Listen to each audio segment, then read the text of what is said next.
Hola, bienvenidos a una clase más del Colegio de Teología. Bienvenidos a las personas nuevas que recién comienzan su ciclo número 1 y por primera vez comienzan estudiando teología. Bienvenidos. La verdad que no se van a arrepentir, les va a gustar muchísimo. Aprendemos juntos, de verdad que aprendemos.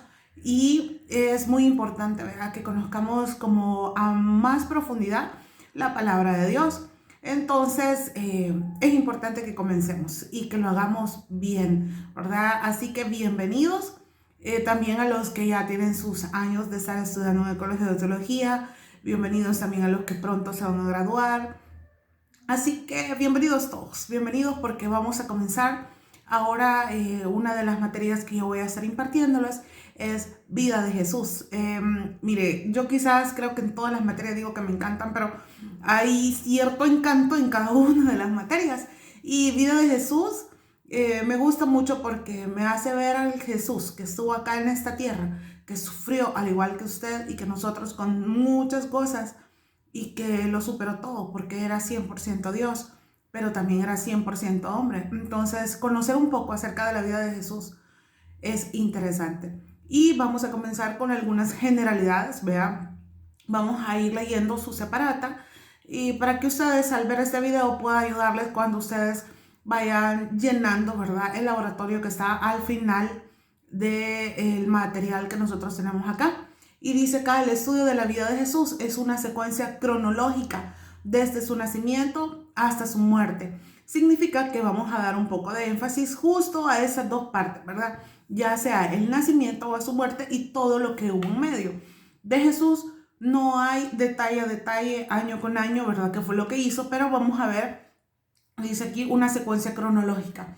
Es decir, vamos a ver su vida, su ministerio, sus enseñanzas y dentro del contexto que se estaba dando, un contexto histórico, social, político y religioso de la época, bajo la inspiración divina dada a 4 siervos del Señor, que yo creo que ya los conocemos, que son Mateo, Marcos, Lucas y Juan.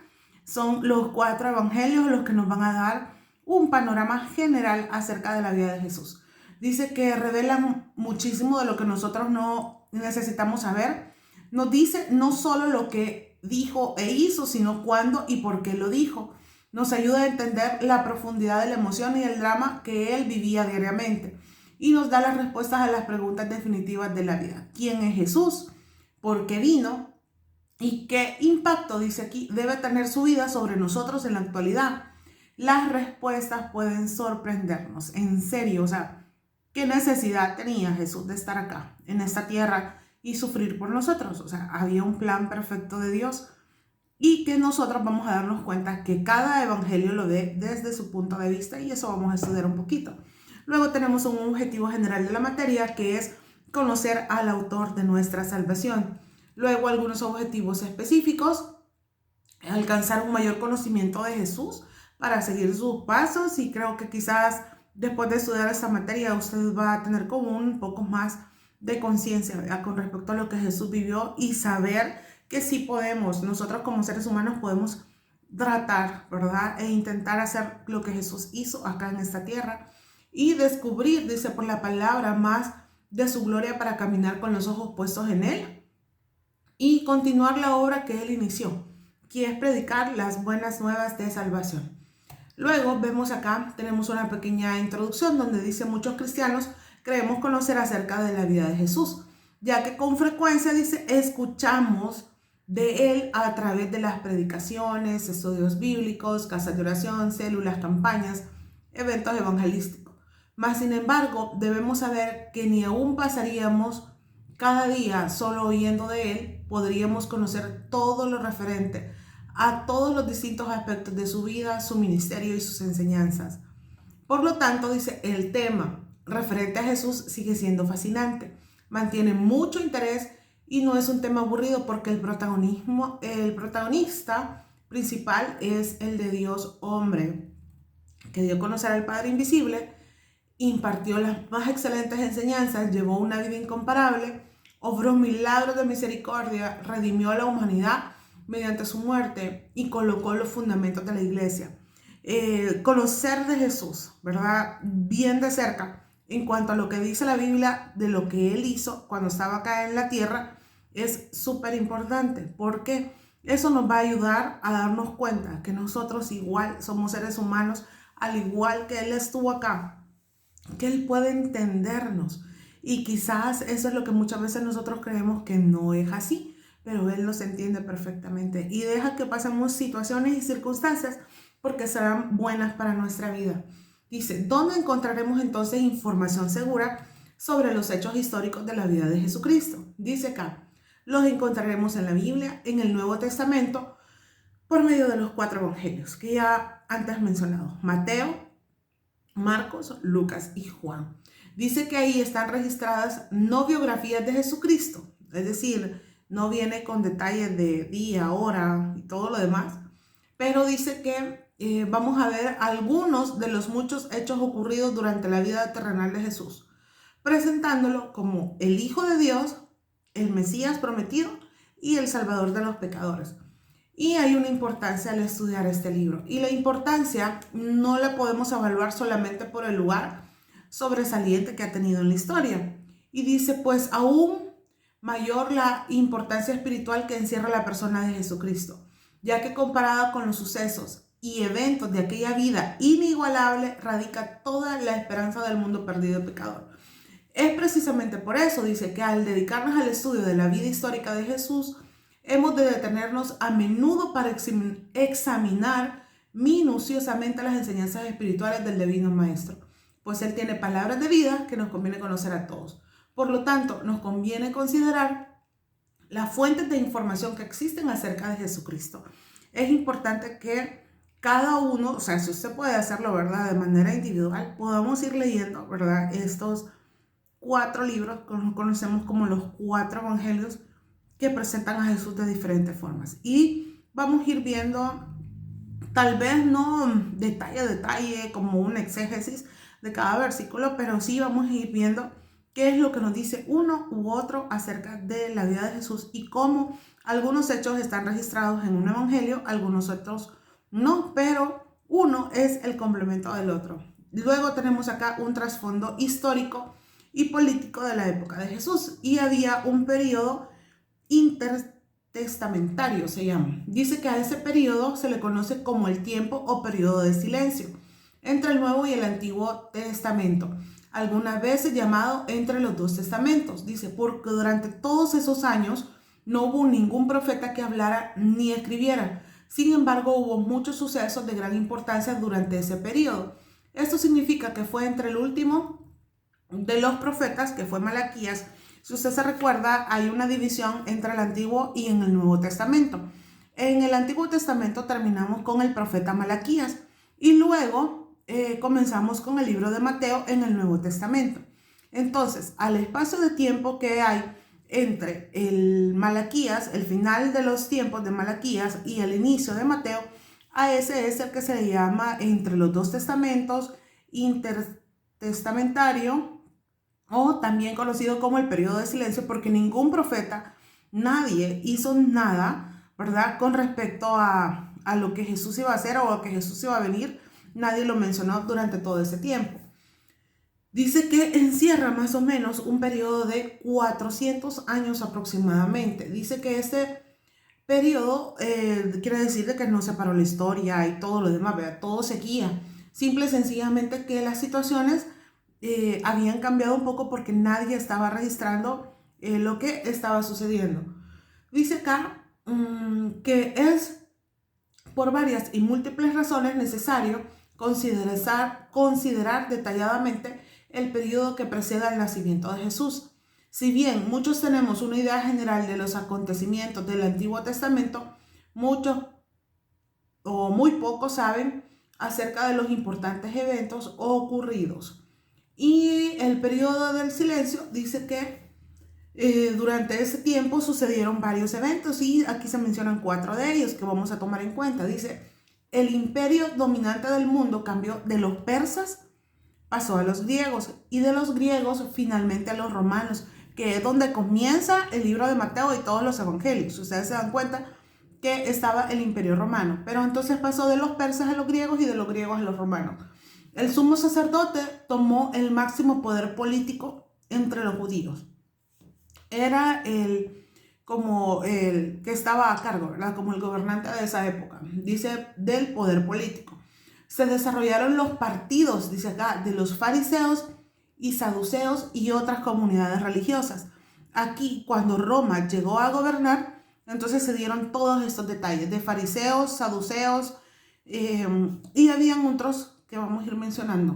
Luego dice que se escribieron varios nuevos libros religiosos entre los judíos, que son llamados los libros apócrifos. No sé si ustedes ya han escuchado que la Biblia que utiliza la Iglesia Católica tiene agregados ciertos libros, pero a esos libros no están garantizados, ¿verdad?, que hayan sido escritos por inspiración divina, ya que se escribieron en ese tiempo, en esa época donde la palabra de Dios, donde ningún profeta de Dios fue usado, ¿verdad?, para poder hablar. Dice que estos no son contados como parte de la Biblia porque fueron escritos por hombres, pero no fueron escritos por inspiración divina, que es lo que le mencionaba, ya que era un periodo del silencio. Y tenemos acá la religión judía. Dice que es la más antigua de las religiones monoteístas de difusión universal, y dice que fue anticipada al patriarca Abraham y revelada por Dios a Moisés en el monte Sinaí.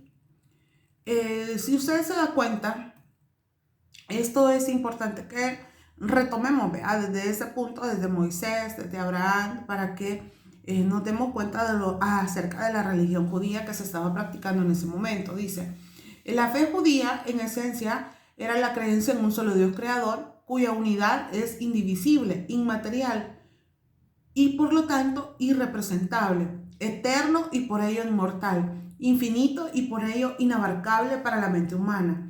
Los hombres, dice, estaban dotados de libertad para elegir entre el bien y el mal y reciben el premio o castigo que merecen por su elección.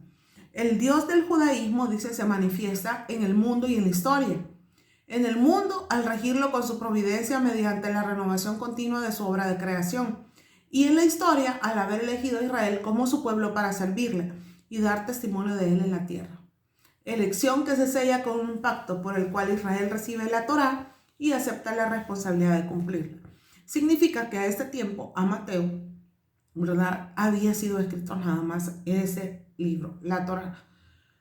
Al ser destruido, dice, el templo por los babilonios, los judíos tuvieron que cesar sus sacrificios y ceremonias, y entonces surgió la sinagoga. Yo creo que ya algunos de ustedes, ¿verdad?, han escuchado acerca de eso, acerca de lo que es la sinagoga. Dice que es una palabra de origen que significa asamblea o reunión o lugar de reunión, y se traduce exactamente al término hebreo Bet HaKnesset, junto con el templo con el que había coexistido. Es la institución más importante del judaísmo, ya que finalmente estaban establecidos firmemente, ¿verdad?, a finales de ya en el siglo I. Entonces es importante que tomemos en cuenta que la sinagoga apareció y en esta época, ¿verdad?, y se dio un uso, ¿verdad?, muy importante de las sinagogas, y que usted se da cuenta que en los evangelios se mencionan bastante. Dice que tras la destrucción del templo, la sinagoga se convirtió en el centro y foco de la vida religiosa judía, heredando muchas de las costumbres y ritos. Dice de que también aquí se hacía todo lo relacionado con la vida comunitaria. También en la propia sinagoga o edificio se encontraba todo lo necesario para la vida judía. La sinagoga era la sede del tribunal rabínico, el baño ritual o mikveh y el hospicio para acoger viajeros, etc. Si usted se da cuenta, por lo acá mencionado, la sinagoga era como una casa súper importante, un lugar muy importante para ellos, y en el cual podían reunirse, ¿verdad? Incluso dice que ahí podían hospedar también a los extranjeros. Dice acá, los judíos a menudo recordaban que se les había prometido un redentor, quien los libraría del yugo de sus opresores. ¿De quiénes eran los opresores en ese momento? Los romanos. Ahora nuevamente, bajo el poder de una nación pagana como era la de Roma y bajo el yugo de servidumbre, brotaba con intensidad la esperanza de la llegada de su Mesías. Sin embargo, como está escrito por el apóstol Juan en el capítulo 1, versículo 11, dice: a los suyos vino y los suyos no le recibieron, porque recuerden de que ellos esperaban una venida súper glamorosa, ¿verdad? Esperaban una venida súper con mucho estruendo y todo eso. Entonces ellos tenían en su pensamiento que la venida de Jesús tenía que ser así, y que lo único que iba a hacer Jesús era librarlos, ¿verdad?, de la esclavitud que Roma tenía. Dice aquí: la sinagoga quedó firmemente establecida como institución que perduró después de la restauración de los judíos en Palestina. Dice que aquí era importante porque dentro de la sinagoga se hacía algo, reuniones, ¿verdad?, para hacer y transmitir las tradiciones que estaban ya antes establecidas en el Antiguo Testamento y que eran, no sé si ustedes recuerdan, ¿verdad?, que toda tradición o ley se transmitía de manera oral. Entonces se hablaba, se contaba y se establecía cómo se hacían las cosas y que así se iban a seguir haciendo. Dice que el cautiverio babilónico sirvió de dura disciplina para los judíos, pero ellos vieron cumplidas las predicciones de los profetas y emergieron con una fe más fuerte que nunca en la palabra escrita. En la época de la restauración, en el 530 al 400 a.C., no había rey, y la vida de los judíos giraba alrededor de la ley, el sacerdocio y el templo.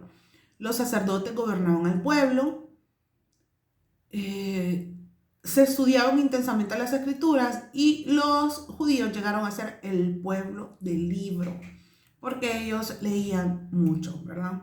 La Torá.